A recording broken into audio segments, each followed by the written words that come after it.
بسم الله الرحمن الرحيم.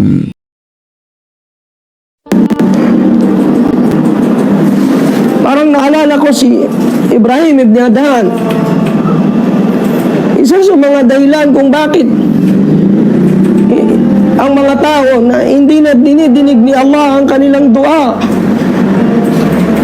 ay dahil sa dafantumul mayit o ilamwat, tudfinun al-amwat, nililibing natin ang mga patay. Subalit hindi tayo hindi tayo kumukuha ng tinatawag na niksod dito sa pagkamatay nila o paglibing natin sa kanila. Na balang araw tayo ililibing din, tayo ay mamamatay din, hindi tayo forever sa mundong ito. Bakit kapatid?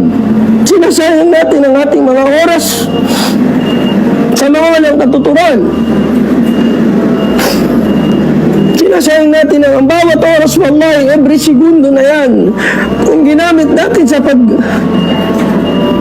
pagsamba kay Allah, kung ginamit natin sa pag-iwas sa mga pinagbabawal ni Allah at paggawa ng kanyang pinag-uutos, siguro ay masasabi natin kaawaan tayo ni Allah subhanahu wa ta'ala.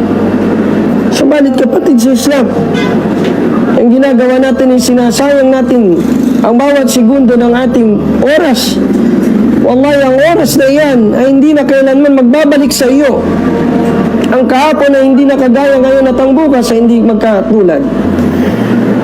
Kaya naman kapatid sa Islam, magkaroon tayo ng mabuting pagkilala sa inamana ni Allah subhanahu wa ta'ala sa atin. Amana, kapatid na babae, ang iyong pagkababae sa iyo, amana ni Allah. At tatanungin ka ni Allah subhanahu wa ta'ala kung yung amana na yan ay napangalagaan mo ba? Ikaw na kapatid na lalaki, ganun din. Ang anak mo, ang asawa mo, amana sa iyo ni Allah. Kung hindi mo ito pangangalagaan, wallahi, ito ay malaking dagok at katanungan sa iyo kapatid sa Islam.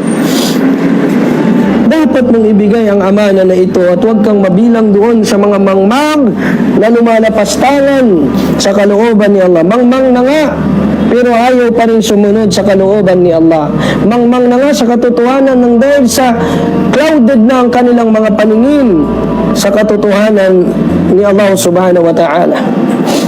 Kaya sabi ni Allah subhanahu wa ta'ala, وَتُوبُوا إِلَى اللَّهِ أَيُّهَا الْمُؤْمِنُونَ لَعَلَّكُمْ تُفْلِحُونَ.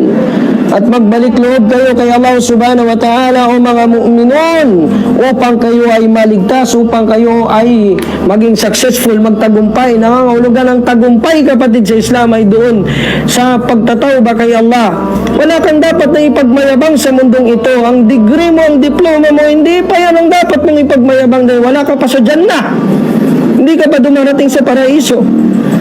Sabi ni Allah Ta'ala, فَمَنْ زُحْزِحَ عَنِ النَّارِ وَأُدْخِلَ الْجَنَّةِ فَقَدْ فَازَ وَمَا الْحَيَاةُ الدُّنْيَا إِلَّا مَتَاعُ الْغُرُورِ. Sino man ang niligtas ni Allah Ta'ala mula sa impyerno at pinapasok niya ng paraiso, yun ang tunay na nagtagumpay. Yun ang tunay ng successful kapatid sa Islam. At ang mundong ito ay walang ibang halaga kundi saglit lamang na pang-aliw sa atin. The moment na pumasok ka na, ang unang hakbang ng iyong paa sa paraiso, doon ka pa makapagmayabang na nagtagumpay na ako. Pero hanggat hindi pa, hanggat nandito ka pa sa dunya, wala ka pang pwedeng ipagmayabang kapatid.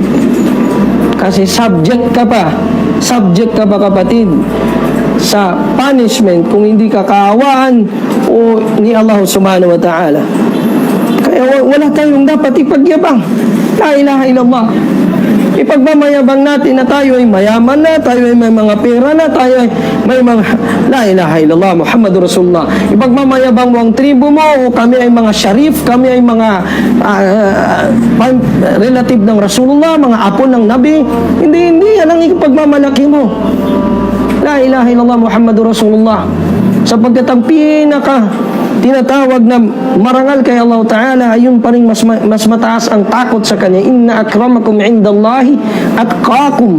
yung mayroong takot sa kanya, kapatid. Hindi titignan ni Allah Ta'ala yung tipuno ng katawan mo, yung ganda ng mukha mo. Hindi yan. Subalit ang amana niya, itatanungin niya, pinangalagaan mo ba ang mata na binigay ko sa'yo para sa